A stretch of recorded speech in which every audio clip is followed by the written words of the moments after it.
Hello gang, thank you very much for watching. Got a quick video for you today on a very important piece that I want to present to you and show you.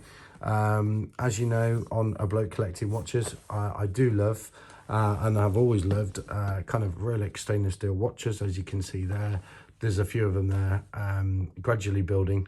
And yeah, they're just phenomenal. Don't want to bore you today with Rolex. We're going to talk about Zenith. Yeah, that's one of the reasons why it got me into the old kind of horology, and that's what this channel is all about, I suppose. So wanted to kind of share it with the world. Hopefully you like it, and like I say, the watch in front is a Zenith El Primero Chronomaster. It's a rose gold one, which I will kind of open the box. Even the box, guys, is amazing. So that's one of the reasons why I think these are the best value watches in the world. Zenith and the El Primero, stunning watch. So hopefully you can appreciate that there. I'm still getting to grips with this, guys, but we are getting there.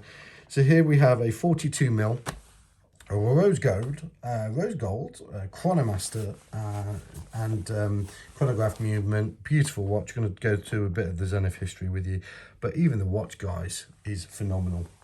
The actual watch box itself, this is the second box. It actually comes with a third box and a fourth travel box. It's ridiculous. And if you've ever owned anything like Panerai or IWC, you will appreciate this box. It's like a piece of furniture, really smart. And one of the clever things that Zenith have done, I reckon, since 2019, is they've created these new boxes where you even get inside that looks like it's a presentation case, but actually that is a travel box within the box. How cool is that? So basically what you're able to do is shut it up, and that is an independent travel box. I mean, that is so smart. So you can, I've put Rolexes in that. It'll virtually fit any watch up to 50mm. But that is so cool. So with this, it actually becomes redundant. You know, you've got your really snazzy microfiber there. You've got your really nice USB stick on the left, which kind of, if you put it into your computer, gives you a link, and that sends you to Zenith, where you can register your own watch, and it basically gives you from 2 years to 3 years.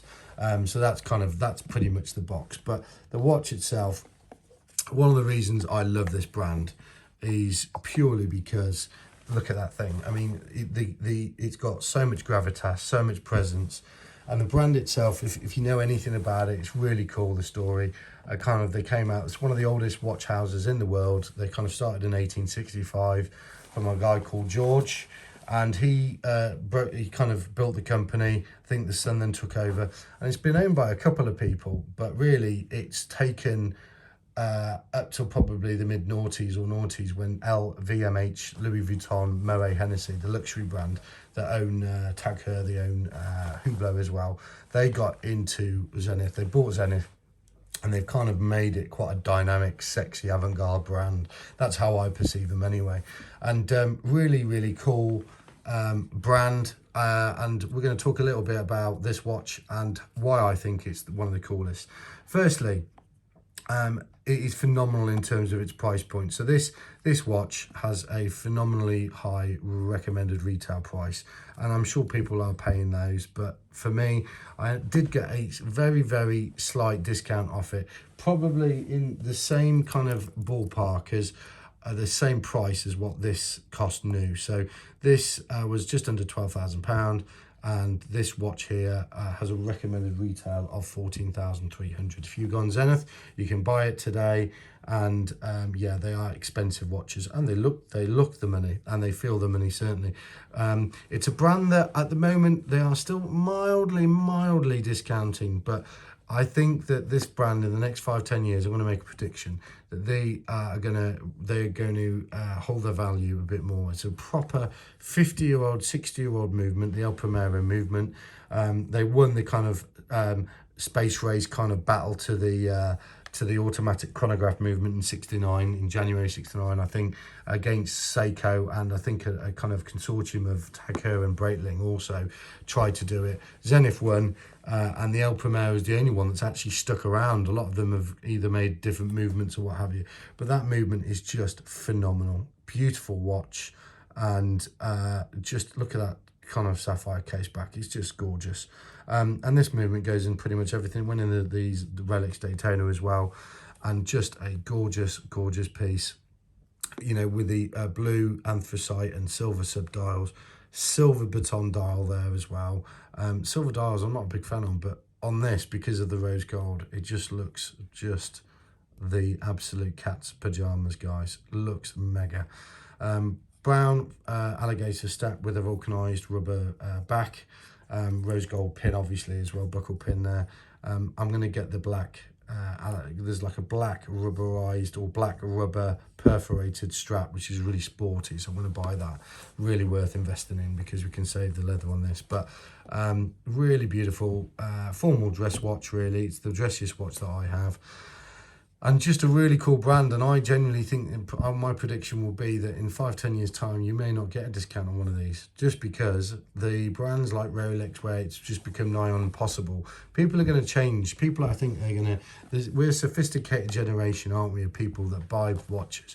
Just if we can't buy a Rolex, then we're going to bloody want something that we can buy, and something like this that is available. And same with the new Chronomaster that they made, the Chronomaster Sport, which is almost looks like a Daytona. They're cool, sexy, dynamic young brand, and so that's why I think they're going to appeal to a lot of the watch aficionados of the world. But yeah, that is the watch as a whole. 42mm rose gold, 750 rose gold, beautiful dial. Would have loved the open dial as well, but it was another couple of 1,500 quid or something, so I didn't buy it in the end. But I just think it's the simple dials are actually really nice, really elegant. It's got the pedigree, guys. It's got the heritage in terms of the movement and the brand name. And I think, like, this is my prediction. They are going to be a really nice watch brand to look out for in the not too distant future. And if you can, guys, go and buy one, because you know, like I say, in 4 or 5 years it will be a completely different market, with other Swiss brands making phenomenally well built, highly respected movements. And yeah, they're just a really nice watch. So thank you very much for watching this video. I know I waffle on, but I always think it's good to be passionate about your hobby, and this is the only hobby I have. So there you go. Thank you very much. Thank you very much for watching, and see you on the next episode.